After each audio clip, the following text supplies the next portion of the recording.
મિત્રો, આ મારી સાથે બનેલી એક સાચી ઘટના છે, જેને અંત સુધી સાંભળજો. મારી દીદીની સત્ય હકીકત જાણીને તમારા પણ હોશ ઉડી જશે. મારી દીદીના મળ્યા પછી મારા મા બાપે મારા લગ્ન મારા જીજાજી સાથે કરાવી દીધા. લગ્ન પછી હું મારી સાસરીમાં આવી, પરંતુ જ્યારે પણ દીદીના રૂમમાં જતી તો મને મારી દીદીનો અવાજ આવતો કે મને ન્યાય અપાવ. દીદીનો અવાજ સાંભળીને હું ડરી જતી. મારા જીજાજી, જે હવે મારા પતિ હતા, તે મારી દીદીના ફોટાને લઈને રૂમમાં બંધ થઈ જતા અને ખબર નહીં કે કલાકો સુધી અંદર શું કરતા. એકવાર રહસ્ય જાણવા હું તેમના રૂમમાં સંતાઈને બેસી ગઈ. પછી જે રહસ્ય ખુલ્યું તે જોઈને તો મારો જીવ જ નીકળી ગયો, કારણ કે મારી દીદી તો આજનો દિવસ મારા માટે ખૂબ જ ખાસ હતો, કારણ કે આજનો દિવસ મારા લગ્નનો દિવસ હતો. લગ્નના લાલ રંગના પાનેતરમાં હું ખૂબ જ સુંદર લાગી રહી હતી. બધાએ દિલ ખોલીને મારા વખાણ કર્યા. હું મારા લગ્નના પાનેતરમાં બેસીને મારા જીવનસાથીની રાહ જોઈ રહી હતી. મારા દિલમાં હજારો સપના હતા. દરેક છોકરીની જેમ મેં પણ એક રોમેન્ટિક અને સુંદર લગ્ન જીવનનું સપનું જોયું હતું. પણ મારું આ સપનું એ વખતે ચકનાચૂર થઈ ગયું જ્યારે મારા લગ્ન મારા જીજા સાથે નક્કી થઈ ગયા.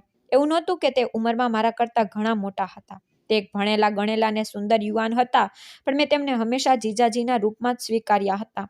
મારી દીદી રીટાના અવસાન પછી જ્યારે તેના સાસુએ મારી માને મારા સંબંધ વિશે પૂછ્યું તો મારી મા મને પૂછ્યા વિના જ માની ગઈ. જ્યારે મને આ વાતની જાણ થઈ તો હું તેના ઉપર ખૂબ જ ગુસ્સે થઈ અને ઘણા દિવસો સુધી મારા પરિવાર સાથે વાત કરવાનું મેં બંધ કરી દીધું. એક દિવસ મારી માએ મને પોતાની પાસે બોલાવીને કહ્યું કે દીકરા, અમે બધા તને ખૂબ જ પ્રેમ કરીએ છીએ અને અમે તારા વિશે કોઈ ખોટો નિર્ણય લેવા માંગતા નથી. જીગર એક સારો, સુંદર અને ભણેલો ગણેલો માણસ છે. એક તે સારો છોકરો છે. તેની સૌથી મુખ્ય વાત તેનું લોભી ના હોવું અને સારું કમાવું છે. શું તું તેને ફક્ત એકલા માટે લગ્ન કરવાની ના પાડી દઈશ? કારણ કે તેના લગ્ન તારી બહેન સાથે થયા. એના 2 વર્ષ થઈ ગયા છે. ક્યારેક સમયની સાથે સંબંધો બદલાઈ જાય છે. મારી વાલી દીકરી, તો પણ જો તું ના પાડવા માંગતી હોય ને તો હું આજે જ જીગરની માને ફોન કરીને ના પાડી દઈશ. તું રાત્રે મને તારા નિર્ણયની જાણ કરી દેજે.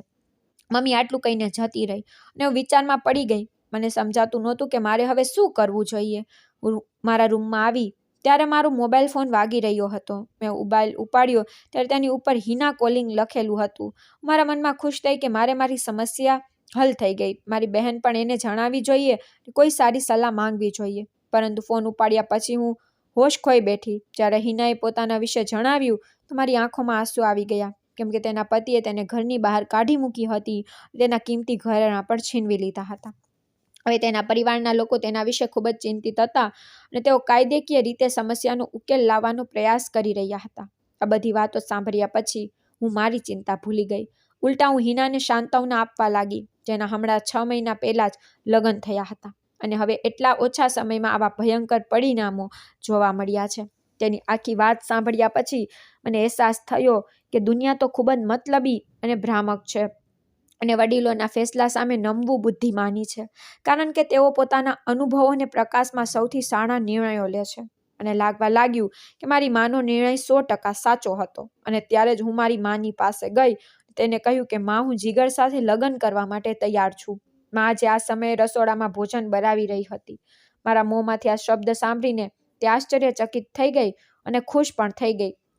સાથે જ તેણે મને ગળે લગાવી અને મારા કપાળ ઉપર ચુંબન કર્યું અને મને ખૂબ જ આશીર્વાદ આપ્યા. માને ખુશ જોઈને હું પણ ખુશ થઈ ગઈ. મેં લગ્ન પછી રીટા દીદીને હંમેશા ખુશ અને સારા કપડામાં જોયા હતા, જેના કારણે મારા દિલમાં કોઈ ડર નહોતો. લગ્ન પછી પહેલી વાર દુલ્હન બનીને તેના રૂમમાં દાખલ થઈ અને જેવી જ દિવાલ ઉપર મારી બહેનનો ફોટો જોયો તો હું તેની પાસે જઈને બોલી કે મારી વાલી બહેન, તું ખૂબ જ યાદ આવે છે. તું આ દુનિયામાંથી બહુ જ જલ્દી દૂર થઈ ગઈ છે.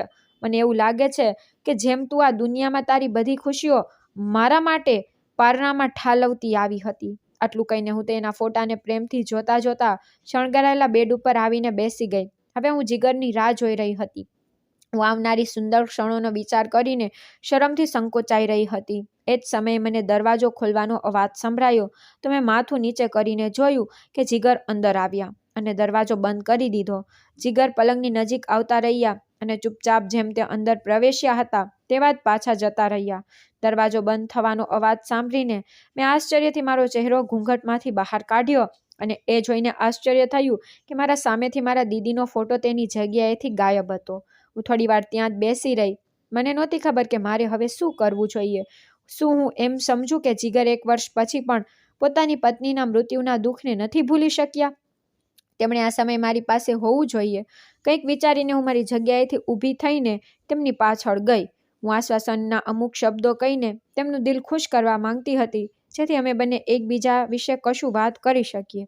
રૂમમાંથી બહાર આવી ગઈ અને એ રૂમ બાજુ ગઈ જેમાં જીગર ગયા હતા, પણ તે રૂમ બંધ હતો. મને આશ્ચર્ય થયું. હું મારા ભારે ભરકમ કપડાથી પરેશાન થઈ રહી હતી. સવારથી રાત સુધી આરામ ન મળવાને કારણે મને લાગી તો હું મારા ભારે કપડાં લઈને રૂમમાં પાછી આવતી રહી. કપડાં બદલીને સૂઈ ગઈ. બીજા દિવસે સવારે હું જાગી ત્યારે જીગર પલંગની કિનારીની બાજુમાં બેઠા હતા અને મારા સાસુ તેમને નાસ્તો કરવા માટે કહી રહ્યા હતા. મને ઉઠતા જોઈને જીગર બોલ્યા, નવા જીવનની નવી સવારની શુભકામનાઓ. જીગરે એટલા પ્રેમથી કહ્યું કે હું ગઈ રાતનો મારો મૂડ ભૂલી ગઈ અને હું હસવા લાગી. એ જ વખતે મારી નજર સામેની દિવાલ ઉપર લાગેલા દીદીના ફોટા ઉપર પડી. દીદીનો ફોટો ફરીથી તેની જગ્યાએ આવી ગયો હતો. ફોટો જોઈને મને લાગ્યું કે જાણે તે અમને જોઈને હસી રહી હોય. મારા હોઠ ઉપર પણ સ્મિત આવી ગયું. અમારા માટે નાસ્તો આવી ગયો હતો તો હું ફ્રેશ થવા જતી રહી. જીગર અને મેં અમારા રૂમમાં ખૂબ જ ખુશનુમા વાતાવરણમાં નાસ્તો કર્યો. નાસ્તો કર્યા પછી જીગરના અમુક મિત્રો મળવા આવ્યા તો તે તેમની સાથે જતા રહ્યા, જેથી હું તૈયાર થવા લાગી. આખો દિવસ મહેમાનોને મળવામાં વીતી ગયો. આજે હું બહુ જ ખુશ હતી. જીગરનું વર્તન જોઈને આશા હતી કે ટૂંક સમયમાં જ અમે બંને એકબીજાની નજીક આવી જશું અને એકબીજાને સમજી શકીશું. પરંતુ જ્યારે રાત પડી અને હું તેમની રાહ જોવા લાગી તો હું ખૂબ જ નિરાશ થઈ ગઈ, કારણ કે ગઈ રાતની જેમ જીગર રૂમમાં આવ્યા અને દીદીનો ફોટો લઈને બીજા રૂમમાં જતા રહ્યા.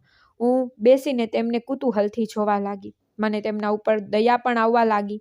સાથે મને દીદીની કિસ્મતથી ઈર્ષા પણ થઈ રહી હતી. જેને આટલો પ્રેમ કરવાવાળો પતિ મળ્યો હતો કે તે તેની ભૂલ જ નહોતો શકતો. જ્યારે હું રૂમમાંથી બહાર નીકળી જીગરની સાથે બીજા રૂમમાં જવા ગઈ ત્યારે તેમણે પહેલેથી જ રૂમને બંધ કરી દીધો હતો. હું ત્યાં જ ઊભી રહી ગઈ હતી અને મને અંદરથી જીગરનો કંઈક બોલવાનો અવાજ સંભળાઈ રહ્યો હતો. તે કોઈની સાથે વાત કરી રહ્યા હતા. હું દરવાજા ઉપર કાન લગાવીને સાંભળતી રહી, પરંતુ એક પણ શબ્દ સમજમાં ન આવ્યો. ત્યારે મારા સાસુ મને આવતા દેખાયા. તેમણે પૂછ્યું કે શું થયું, તું અહીંયા કેમ ઊભી છે? હવે હું તમને શું કહું કે 2 દિવસની દુલ્હન તેના પતિની પાછળ ભાગી રહી છે અને તે મારાથી દૂર દૂર ભાગી રહ્યા છે. મારો ચહેરો જોઈને મારા સાસુ પોતે જ સમજી ગયા અને બોલ્યા કે કંઈ વાંધો નહીં, થોડા દિવસોની તો વાત છે, પછી બધું સારું થઈ. હું નિરાશ થઈને મારા રૂમમાં પાછી આવી ગઈ અને દીદી અને જીગરના જીવન વિશે વિચારતા વિચારતા પથારી પર સૂઈ ગઈ. અમે 2 બહેનો હતી. સુનીતા દીદી મારાથી 2 વર્ષ મોટી હતી. અમારા માતા પિતાએ અમને ઘણા પ્રેમ અને સ્નેહથી ઉછેર્યા હતા. દીદીનો અભ્યાસ પૂરો થયા પછી તેના માટે ઘણા માંગા આવવા લાગ્યા, પરંતુ અમારા માતા પિતા આ બાબતે કોઈ પણ પ્રકારની જબરદસ્તીમાં માનતા ન હતા. તેથી તેઓએ નિર્ણય દીદીને સોંપી દીધો. મારી માને બહેનપણીના પુત્ર જીગરનું માંગવું આવ્યું. માં ખૂબ જ ખુશ થઈ અને તેની ખુશી જોઈને દીદી પણ રાજી થઈ ગઈ. જીગર પોતે પણ સુનીતા દીદીને ફંક્શનમાં જોઈને તેને પસંદ કરતો હતો. મેં તેમના લગ્નનો ખૂબ જ આનંદ માણ્યો. એકમાત્ર સંતાન હોવાથી મારું વિશેષ મહત્વ હતું. લગ્ન પછી ઘણીવાર હું મારી દીદીને અજીબ રીતે મૂંઝવણમાં મુકાયેલી જોતી હતી. ખાસ કરીને જ્યારે હું તેના ઘરે રહેવા આવતી ત્યારે તે રાત્રે ઘણા કલાકો સુધી બહાર આટા મારતી રહેતી હતી. જ્યારે પણ મેં તેની પાસેથી કારણ જાણવા માંગ્યું તો તે હસીને મારી વાતને ટાળી દેતી અને કહેતી બસ એમ જ રૂમમાં ગભરામણ થઈ રહી હતી, એટલા માટે હું બહાર આવી ગઈ હતી. આ વાત એકવાર મેં મારી માને કહી તો તે પણ હસીને બોલી, પાગલ, નવા ઘરમાં એડજસ્ટ થવામાં થોડો સમય લાગે છે. જ્યારે પણ દીદી અમને લોકોને મળવા આવતી તે ખૂબ જ તૈયાર અને ખુશ રહેતી, એટલા માટે મેં પણ આ ભ્રમને મારા દિલમાંથી કાઢીને પણ મૂક્યો હતો. પરંતુ એકવાર રાત્રે જ્યારે જીગર દીદીને અમારા ઘરે રાત વિતાવવા મૂકવા આવ્યો તો મને તેમની રીતે શંકાસ્પદ લાગી. જાણે કે તે નશામાં હોય અથવા ઊંઘના પ્રભાવમાં હોય, અથવા કદાચ તે દિવસે તે ઉતાવળમાં હતા. તેથી જ દીદીને અમારા ઘરે ઉતારી પછી કારને હવામાં ઉડાવતા ઉડાવતા જતા રહ્યા હતા. હું દીદીને આ વિશે પૂછવા માંગતી હતી, પણ જ્યારે હું તેમને પૂછવા માટે તેના રૂમમાં આવી ત્યારે તે આંખો બંધ કરીને આરામ કરી રહી હતી. મેં તેને ઉઠાડવાનું યોગ્ય ના માન્યું અને પછી મારા રૂમમાં આવતી રહી. બીજા દિવસે સવારે મેં દીદીને આ વાત કહી તો તેને કહ્યું કે એવી કોઈ વાત નથી, અમારી બસ થોડી લડાઈ થઈ હતી, એટલા માટે તે અંદર ના આવ્યા. પછી 2 દિવસ પછી જીગર ખૂબ જ આતુરતાથી દીદીને લેવા આવ્યા અને તેની પાસે માફી પણ માંગી. દીદીનું જીવન ખૂબ જ સારી રીતે ચાલી રહ્યું હતું, પરંતુ અચાનક થોડા મહિનાઓ પછી તે અમને બધાને રડતા મૂકીને હંમેશા માટે છોડીને જતી રહી. તેના મૃત્યુના સમાચારથી અમારા બધાના મનમાં ઉદાસી છવાઈ ગઈ હતી. સાસુએ કહ્યું હતું કે સુનીતાને અચાનક છાતીમાં દુખાવો થયો, જે કદાચ હાર્ટ એટેક હતો, જેના કારણે તે બચી ના શકી. આ આઘાતમાંથી બહાર આવવું અમારા માટે ખૂબ જ મુશ્કેલ હતું, પરંતુ ક્રૂર સમય દરેક દુઃખને મટાડે છે. થોડો સમય વીતી ગયા પછી અમે પણ જીવનની અમારી બાબતોમાં પાછા ફર્યા. મારા માતા પિતાએ જીગર સાથે મારા લગ્ન એટલા માટે કરાવ્યા કે જેથી હું મારી દીદીની જેમ તેમની સાથે ખુશ રહી શકું, પરંતુ તેમનું વર્તન મારી સમજની બહાર હતું. દિવસ દરમિયાન તો તે સરસ રહેતા હતા, પરંતુ રાત્રે બીજા રૂમમાં દીદીનો ફોટો લઈ જતા અને તેની સાથે વાતો કરતા. હું તેમનું દુઃખ વહેંચવા માંગતી હતી, પરંતુ મને આ તક હજુ સુધી નહોતી મળી. હું જે વિચારોમાં સૂઈ જતી હતી કે મેં ખૂબ જ સ્વપ્ન જોયું હોય. મેં જોયું કે અંધારિયા રૂમમાં દીદીના રડવાનો અવાજ ગુંજી રહ્યો છે. અંધારિયા રૂમમાં મારા બંને હાથ વડે દીદીને સ્પર્શ કરવાની કોશિશમાં આમ તેમ ફરી રહી હતી, પણ હું દીદીને સ્પર્શ નહોતી કરી શકતી. તું મારી સામે કેમ નથી આવતી? મેં થાકીને કહ્યું તો દીદી રડી પડી હતી. તું મને ત્યારે સ્પર્શ કરી શકીશ જ્યારે મને ન્યાય અપાવી દઈશ. મારી બહેન, તું મને ન્યાય અપાવી શકે છે? હું દીદીની વાત સમજી શકું તે કંઈ પહેલા મારી આંખો ખુલી ગઈ. રૂમમાં ચારે બાજુ અંધારું હતું. કદાચ લાઇટ જતી રહી હતી અથવા કોઈ ખામીના કારણે બંધ થઈ ગઈ હતી. મારું આખું શરીર પરસેવાથી લથપથ થઈ ગયું હતું અને મારો શ્વાસ જોર જોરથી ચાલી રહ્યો હતો, પણ મને કોઈ વાતની પરવા નહોતી. મારા દિમાગમાં ફક્ત દીદીના શબ્દો ગુંજતા હતા. એક વાત તો હું અમને કહેવાનું ભૂલી ગઈ કે મારી બહેન ખૂબ જ ધાર્મિક હતી. તે દરેક વખતે ભગવાનની ભક્તિમાં મગન રહેતી હતી. ક્યારેક તો મેં રાત્રે પણ ભગવાનની સામે હાથ જોડીને તેને ઊભેલી જોઈ હતી. બીજા દિવસે સવારે જીગરના બહાર ગયા પછી હું બાજુના રૂમમાં આવી ગઈ. હું જોવા માંગતી હતી કે ત્યાં શું હતું. રૂમની અંદર આવી તો મેં જોયું કે આ રૂમમાં એક સોફા સેટ અને કબાટ સિવાય કોઈ ફર્નિચર ન હતું. મેં કબાટ ખોલીને જોયું તો દવાના અમુક ખાલી રેપડ હતા. મેં તેમને ઉપાડ્યા અને ફેરવ્યા. આ કદાચ દીદીની દવાઓ હતી, કારણ કે મેં તેને ઘણીવાર તેની બેગમાં જોયેલી. પહેલાં તો મેં ધ્યાન ન આપ્યું, પણ આ દવાનું નામ વાંચીને હું સતબત થઈ ગઈ. પણ પછી મને લાગ્યું કે કદાચ મને કોઈ ગેરસમજ થઈ છે, એટલા માટે તે રેપડ ત્યાં જ મૂકી દીધા. હજુ કબાટ બંધ કરી જ રહી હતી કે એક નાનકડી શોપિંગ બેગમાંથી મારા પગમાં આવીને પડી. મેં જોયું કે તે નશાવાળી દવાઓથી ભરેલું હતું. મને ખૂબ જ આશ્ચર્ય થયું. મેં તે બેગ ત્યાંથી ઉપાડી અને છુપાવીને મારા રૂમમાં લઈ આવી. સાંજ પડી તો જીગર બેચેનીમાં આટા મારવા લાગ્યા, જાણે તેમની કોઈ કિંમતી ચીજ વસ્તુ ખોવાઈ ગઈ હોય. મને તેમની બેચેની મહેસૂસ થઈ, પરંતુ મેં તેને નજરઅંદાજ કરી દીધી, કારણ કે જો તે નશાવાળી દવાઓનો ઉપયોગ કરી રહ્યા હતા તો એક સારી પત્ની તરીકે મારે તેમને રોકવા જોઈતા હતા. આ દવાઓ મેં દીદીની બેગમાં પણ જોઈ હતી. કદાચ જીગરની આદત છોડાવવા માટે તે આ દવાઓ પોતાની બેગમાં રાખી લેતી હતી. કંઈક વિચારીને રૂમમાંથી બહાર આવી અને મને ખબર હતી કે જીગરની ફેવરિટ ડિશ કઢાઈ પનીર છે, એટલે હું તેને બનાવવા માટે રસોડામાં ગઈ, કારણ કે મેં સાંભળ્યું હતું કે માણસના દિલનો રસ્તો તેના પેટમાંથી જાય છે. એટલા માટે મેં આ વાતને ફોલો કરીને જીગર માટે કઢાઈ પનીર બનાવ્યું. દીદી પણ જીગરને ખુશ કરવા માટે તેમની પ્રિય ડિશ બનાવતી હતી. આ દીદીએ જ મને જણાવ્યું હતું. રસોઈ કર્યા પછી મેં નોકરાની સાથે ટેબલ સેટ કર્યું અને અમને લોકોએ જમવાનું શરૂ કર્યું. જીગરને ખાવાનું ખૂબ જ પસંદ આવ્યું હતું. તેમણે ખૂબ જ ખાધું અને મારી તારીફ પણ કરી. તેમણે મારી તરફથી પ્રેમથી જોતા બોલ્યા કે શું તું આટલું સ્વાદિષ્ટ ભોજન બનાવવા માટે મારી પાસેથી કોઈ ભેટ લેવા માંગે છે? જીગરના અર્ધાણી પ્રશ્ન પર મેં આશ્ચર્યથી તેમની સામે જોયું. પ્રશ્ન કરતાં તેમની પૂછવાની રીત અનોખી હતી. મને સમજ નહોતી પડી કે હું મારા સાસુ સામે આનો જવાબ કેવી રીતે આપું. તેથી હું ચૂપ રહી. ફરી એકવાર જીગરે અજીબ રીતે તેમનો પ્રશ્ન પુનરાવર્તિત કર્યો. સાસુએ મને ઉતાવળમાં કોઈ કામ માટે રસોડામાં મોકલી દીધી. મેં રસોડાની બારીમાંથી જોયું કે તે તેમના પુત્રને ધીમા અવાજમાં કંઈક કહી રહ્યા હતા. મને જીગરનું વર્તન ખૂબ જ અજીબ લાગ્યું. એક દિવસ મારા સાસુ સાથે વાત કરવાની હિંમત મેં એકઠી કરી અને તેમને કહ્યું કે તમારો દીકરો નશો કરે છે, તો તમે તેમના જેવા વ્યક્તિ માટે મારું જીવન કેમ બરબાદ કર્યું? તો તેઓ કહેવા લાગ્યા કે એવી કોઈ વાત નથી. તારી બહેન અને તેની પત્નીના મૃત્યુના આઘાતથી તેને હચમચાવી રાખી દીધો છે અને તેણે પોતાનું દુઃખ ભૂલી જવા માટે આ બધું કર્યું છે. હું તેને સમજાવીશ. સાસુની વાત સાંભળ્યા પછી વધારે કંઈ ના બોલી અને હું રૂમમાં આવીને આડી પડી ગઈ. મેં રાતે સૂવા માટે ફરી આંખો બંધ કરી તો ફરીથી દીદીનો રડતો ચહેરો દેખાયો. તમારી પાસેથી તે ન્યાય માંગતી હતી. પણ કેવો ન્યાય? મારા સપનામાં દીદીને આવી રીતે પીડાતા જોઈને હું ખૂબ જ બેચેન થઈ ગઈ હતી. મારા દિલમાં અજીબ અને વિચિત્ર વિચારો આવવા લાગ્યા કે મારી દીદીનું મૃત્યુ આકસ્મિક હતું કે બીજું જ કંઈક. સાસુએ કહ્યું હતું કે દીદીને હૃદયનો હુમલો આવ્યો તો હોસ્પિટલ લઈ ગયા. એ વખતે તો કંઈ પણ પૂછવાનો કોઈ અર્થ ન હતો ને એમાં કોઈ શંકા પણ નહોતી, પણ હવે દીદીને આ રીતે સપનામાં જોવું એક અસામાન્ય વાત હતી. મેં હોસ્પિટલની રિપોર્ટને શોધવા માટે મારા રૂમની તપાસ કરી, જેમાં દીદીના મૃત્યુનું કારણ જણાવેલું હોય, પરંતુ રૂમમાંથી એવો કોઈ કાગળ મળ્યો નહીં. સવારે જીગર નોકરી ઉપર જતા જ મેં બીજા રૂમની સફાઈના બહાને તે રૂમની શોધખોળ શરૂ કરી, પરંતુ ત્યાં પણ મને કંઈ મળ્યું નહીં. હવે માત્ર સાસુનો રૂમ જ બાકી હતો અને મને આશા હતી કે કદાચ ત્યાં કંઈક મળી જશે, અને એવું જ થયું. સાસુના રૂમમાંથી હોસ્પિટલનો રિપોર્ટ મળ્યો, જેમાં દીદીના મૃત્યુનું કારણ હાર્ટ એટેક લખવામાં આવ્યું હતું. તેને મારી પોતાની આંખોથી વાંચ્યા પછી મને સંતોષ થયો અને થોડી શરમ પણ અનુભવાઈ કે હું મારા જ ઘરના લોકો ઉપર શંકા કરી રહી હતી. જીગરના આવા જ અજીબ વ્યવહારમાં દિવસો વીતવા લાગ્યા. એક રાત્રે મેં જોયું કે જ્યારે તે બીજા રૂમમાં ગયા તો તેમના હાથમાં એક નહીં પણ 2 ફ્રેમ હતી. એક ફ્રેમ તો હું ઓળખી ગઈ હતી, એક દીદીના ફોટાવાળી ફ્રેમ હતી અને બીજી કદાચ નવી બનેલી હતી, પણ સસ્પેન્સ એ હતું કે બીજી ફ્રેમમાં ફોટો કોનો હતો. આગલી રાત્રે જ્યારે હું સૂવા માટે આડી પડી તો મેં જાણી જોઈને મારી આંખો બંધ કરી અને પછી ઊંઘવાનું નાટક શરૂ કર્યું. આજે રાત્રે હું ચોક્કસપણે તે રહસ્ય જાણવા માંગતી હતી જે મને અંદરથી બેચેન કરી રહ્યું હતું. મેં જોયું કે હંમેશાની જેમ જીગર રૂમમાં આવી હાથમાં દીદીનો ફોટો લઈને થોડીવાર ઊભા રહીને મારી સામે જોતા રહ્યા, જ્યાં સુધી તેમને ખાતરી ન થઈ કે હું સહી રહી છું. પછી તેઓ બહાર નીકળી ગયા. હું આંખો ખોલીને તેમની પીઠ તરફ જોતી રહી અને જેમ જ તે બીજા રૂમમાં ગયા હું પણ ઊભી થઈને બેસી ગઈ.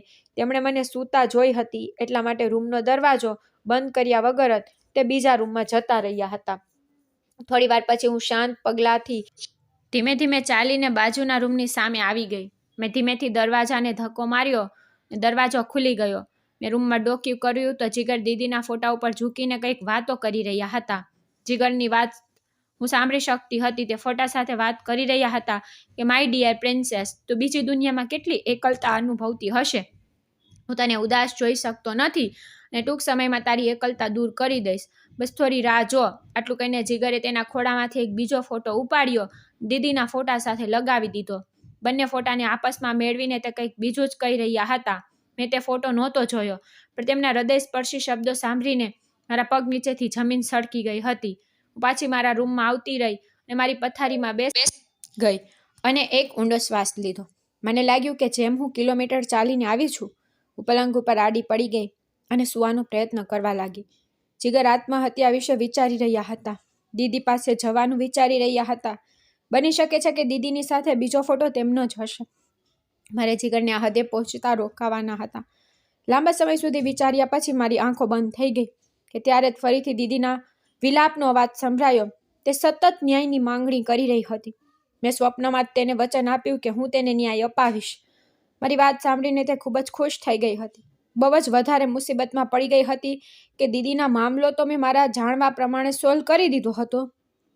તેનું મૃત્યુ હાર્ટ એટેકથી થયું હતું, તો પછી દીદી ફરી સપનામાં કેમ આવતી હતી?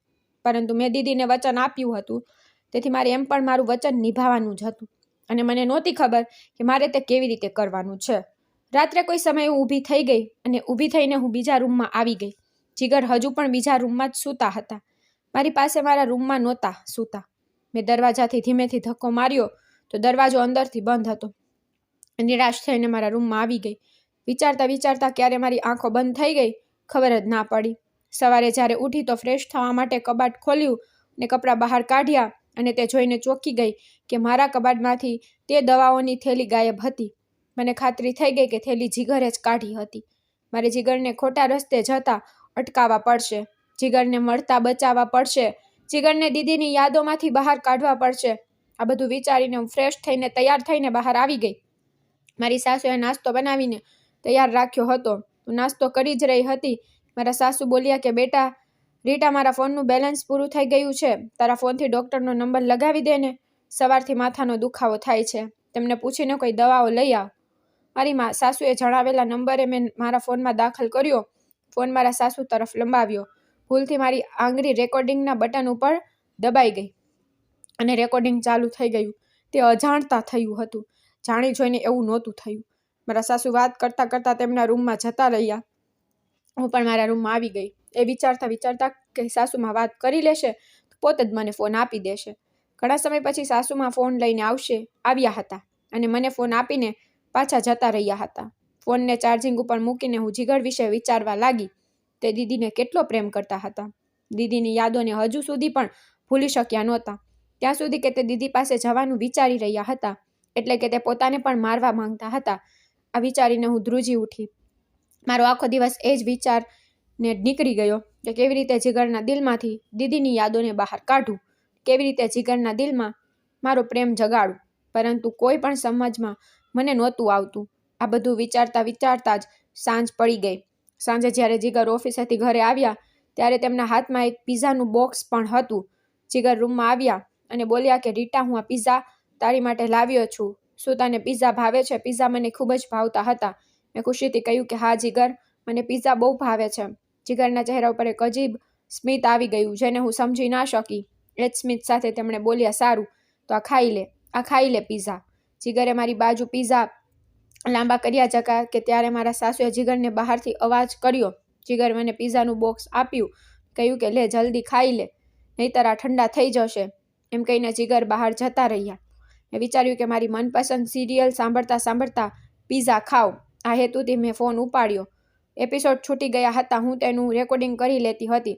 છૂટી ગયેલા એપિસોડનું રેકોર્ડિંગ સાંભળવા માટે મેં ફોનમાં રેકોર્ડિંગ ખોલ્યું. સૌથી ઉપરવાળું રેકોર્ડિંગ એ જ રેકોર્ડિંગ હતું. મારા દિમાગમાં ખ્યાલ આવ્યો, પરંતુ મારા સાસુએ આટલી લાંબી વાત કેમ કરી? તેમનું માથું દુખતું હતું. ફક્ત દવાઓ તો પૂછવાની હતી, તો પછી દવા પૂછવા માટે આટલી લાંબી વાત કરવાની શું જરૂર હતી? ના ચાહતા હોવા છતાં પણ મેં તે રેકોર્ડિંગ ખોલ્યું અને એ રેકોર્ડિંગ સાંભળ્યા પછી મારા શરીરમાં જીવ જ ના રહ્યો. મારા પગ નીચેથી જમીન સળકી ગઈ. મને એવું લાગતું હતું કે હમણાં જ હું પડી જઈશ. મેં વિચારવાની અને સમજવાની શક્તિ ગુમાવી દીધી. મારા સાસુ ડૉક્ટરને કહી રહ્યા હતા કે ડૉક્ટર સાહેબ, તમારી આપેલી દવાઓથી મારા દીકરાને કોઈ ફાયદો નથી થતો. તમે તો કીધું હતું ને તેના બીજા લગ્ન કરાવી દો, તે હવે સ્વસ્થ થઈ જશે, પણ તે તો બિલકુલ સાજો નથી થઈ રહ્યો. તેની પહેલી પત્નીની હત્યા કર્યા પછી પણ હવે તે તેની બીજી પત્નીને મારવાની પણ યોજના બનાવવા લાગ્યો છે. મેં તમને અત્યાર સુધીમાં ખબર નહીં કેટલા પૈસા આપ્યા છે. તમે મારા બધા પૈસા પાછા આપી દો. મારા પુત્રને કોઈ પણ ફાયદો નથી થયો. મારા સાસુની આ વાત સાંભળીને ડૉક્ટર જોરથી હસ્યો હતો અને બોલ્યો કે જુઓ, તમારો દીકરો માનસિક રોગી છે, તેને ફાયદો થવામાં થોડો સમય લાગશે. જ્યાં સુધી પૈસાની વાત છે તો હું તમને એક પણ પૈસો પાછો નહીં આપું. તમારા કહેવાથી જ મેં તમારી પહેલી વહુનું નકલી રિપોર્ટ બનાવ્યો હતો કે તેનું મૃત્યુ હાર્ટ એટેકથી થયું છે. જો હું પોલીસ પાસે જઈને તમારું અને તમારા પુત્રનું આ કાળું કૃત્ય કહીશ તો તમે આખી જિંદગી જેલમાં હવા ખાતા રહેશો. કાલે આવી જજો મારી પાસે, હું દવાઓ બદલીને જોઈશ. ધીમે ધીમે તમારા પુત્રને ફાયદો થવા લાગશે. અને હા, મારી ફી ચોક્કસ લઈને આવજો. આટલું કહીને તે ડૉક્ટરે ફોન કાપી નાખ્યો હતો. હું ત્યાં જ લાચાર હાલતમાં બેઠેલી. એનો મતલબ કે મારી દીદીનું મૃત્યુ હાર્ટ એટેકથી નહોતું થયું. મારી દીદીને મારવામાં આવી હતી. કોઈ કારણ વગર તેને મારી નાખવામાં આવી હતી. એટલે તો મારી દીદી મારા સપનામાં આવતી હતી અને મારી પાસે ન્યાયની ભીખ માંગતી હતી. મારી દીદીને યાદ કરીને હું ધ્રુસકે રડવા લાગી. જ્યારે મને થોડું ભાન આવ્યું ત્યારે મેં પહેલાં ઊભા થઈને મારા રૂમનો દરવાજો બંધ કર્યો. સમજી ગઈ હતી કે જીગર આ પિઝા ખવડાવીને મને મારવા માંગતો હશે. જરૂર પિઝાના બોક્સમાં કંઈક ભેળવવામાં આવ્યું હશે. ને પિઝાનું બોક્સ બાજુ ઉપર મૂકી અને ઝડપથી મારા પપ્પાને ફોન કર્યો. ફોન ઉપર મારા પપ્પાને મેં બધું જ જણાવી દીધું. પપ્પાને મારી વાત ઉપર વિશ્વાસ જ નહોતો આવતો, પણ પછી તેમણે વિશ્વાસ કરવો જ પડ્યો. પપ્પાએ કહ્યું કે ગભરાતી નહીં દીકરા, જલ્દીથી પોલીસને ફોન કરીને બોલાવ, હું પણ ત્યાં પહોંચું છું. મેં ઝડપથી પોલીસને ફોન કર્યો અને મારા ઘરનું સરનામું જણાવી દીધું. થોડી જ વારમાં પોલીસ પણ અમારા ઘરે પહોંચી ગઈ હતી.